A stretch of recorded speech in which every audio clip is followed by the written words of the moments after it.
नमस्कार बालदोस्तांनो, या व्हिडिओमध्ये आपण खालील अपूर्णांक दशांश रूपात लिहा आणि वाचा हे उदाहरण संग्रह पाहणार आहोत। तर बघूया आपण। पहिला आहे 9.1 दशांश। तर आपण हे कसं लिहायचं बघा, इकडं 1 नंबरचं बघा। 9 पूर्णांक किती आहेत? 9। मग 9 ला 9 लिहायचं। दशांश किती आहे? 1। 10 एका एककाच्या 10 अंशापैकी 1 अंश म्हणजे 1 दशांश म्हणून इथे लिहायचं। समजलं? 2 नंबरचं बघा। 9.1 शतांश किती आहे? 1 शतांश। मग 9 पूर्ण लिहायचे आणि पूर्ण लिहिल्यानंतर इथं दशांश न द्यायचं। किती शतांश आहेत? 1। दशांश आहे का? नाही, म्हणून शतांशला काय द्यायचं? 1 लिहायचा। आलं लक्षात? हा। 3 नंबर बघा।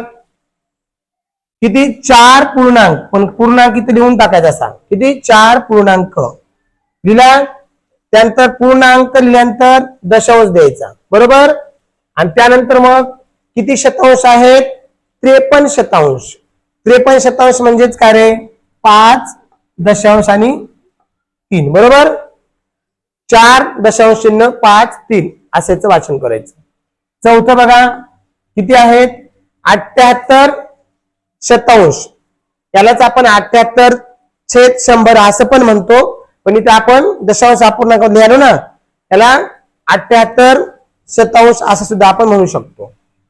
तर मग ह्याचं कसं लिहायचं? इथं पूर्णांक आहे का रे? नाही।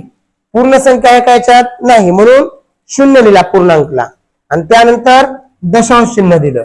आता त्यानंतर मग किती शतांश आहेत? 78 शतांश आहेत, बरोबर ना। 78 शतांश म्हणजे 7 दशांश आणि 8 शतांश। त्यानंतर 5 नंबरचं बघू आपण। यामध्ये सुद्धा पूर्णांक आहे का? नाही। मग पूर्ण संख्या किती आहे इथं? काय नाही, म्हणजे 0। त्यानंतर आपण दशांश चिन्ह दिलं, बरोबर की नाही। मग किती शतांश आहेत? 5 शतांश आहेत। दशांशला काय आहे का? नाही, मग शतांशला किती लिहिणार? 5 लिहायचं। समजलं? 6वा प्रश्न घेऊ आपण इथं बघा। 5 दशांश आहे, म्हणजे 5/10 ही संख्या आहे। हिला आपल्याला दशांश मध्ये लिहायचे। तर इथं मग पूर्ण संख्या आहे का? पूर्ण आहे का? नाही। हे पण पूर्णला काय लिहायचं? 0 लिहायचं। पूर्णच्या नंतर आपण काय लिहितो? दशांश चिन्ह लिहितो आणि दशांश चिन्ह नंतर मग काय लिहितो? किती शतांश आहेत? सॉरी, दशांश किती आहेत? 5, म्हणून दशांशला 5 लिहायचं। शतांशला काय आहे का? नाही। काय नाही म्हणजे काय असतं? 0 असतो। त्यानंतर 7 नंबरचं सोडू आपण। 2 दशांश किती आहे इथं? 2 दशांश किंवा 2/10 आहे। मग याला दशांश अपूर्णांकात कसं लिहिणार? पूर्णांकला किती आहे रे? 0, बरोबर। दशांशला किती आहेत? 2। शतांश आहे का? नाही, म्हणून संपलं। आता 8 नंबरचा सोडू आपण। 8 मध्ये सुद्धा बघा किती शतांश आहेत? 20 शतांश आहेत किंवा 20/100 आहे, बरोबर की नाही। इथं पण पूर्ण संख्या आहे का? नाही, मग पूर्णांकला आपण 0 लिहू, त्यानंतर दशांश अंक, बरोबर की नाही। मग किती शतांश आहेत? 20, म्हणून 2 दशांश आणि शतांशला 0, बरोबर की नाही। 10 शतांशचा 1 दशांश होतो, म्हणून 20 शतांश आहेत, म्हणून किती दशांश झाले? 2 दशांश, बरोबर की नाही। दशांशला 2 आणि शतांशला 0।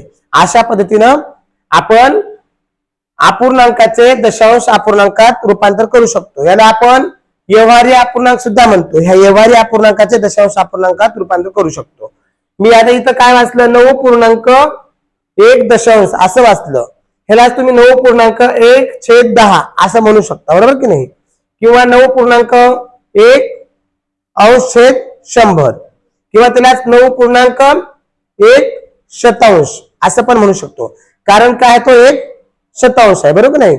100 भागापैकी 1 आहे, बरोबर की नाही। म्हणून यात 4.53/100 असं सुद्धा तुम्ही वाचन केलं तर चुकणार नाही। आणि त्याचं हे दशांश अपूर्णांकात रूपांतर आहे. समजलं का? समजलं ना? हा, हे समजून घ्यायचं. या व्हिडिओमध्ये एवढंच. पुढच्या व्हिडिओमध्ये पुढील भाग बघूया. धन्यवाद.